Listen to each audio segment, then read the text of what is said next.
Friendship!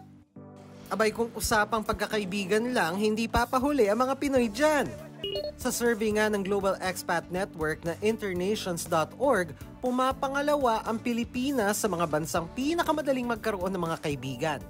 Sa listahan ng local friendliness, pang-apat ang Pilipinas. Sa katunayan, 2 sa kada 5 expat o dayuhang naninirahan dito ang may kaibigang Pinoy. 4 sa kada 5 sumagot sa survey ang nagsabing na feel nilang welcome at home sa Pilipinas. 69% ng respondents ang nagsabing hindi mahirap kumonek sa mga Pilipino. Kaya hindi katakatakang 58% ng mga expats sa Pilipinas ang gustong manirahan dito forever.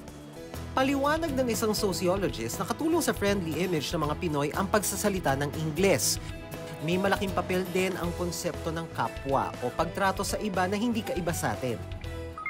Tapos, it's a psychological concept. When you invite them to your home, you treat them the way that you would want to be treated yourself when you go to another house. Pero hindi raw porket sinabing ang mga Pilipino ay tunay na isang kaibigan, pwede na tayong kaya-kayanin. Kasi hindi naman dapat na pag sinabing friendly ang mga Pilipino, yung mga expat, pwede silang pumunta dito, tapos i-expect nila na lagi silang i-accommodate. Kasi hindi naman yun healthy for us as a country. Para sa GMA Integrated News, Dano Tingkungko, nakatutok 24 oras.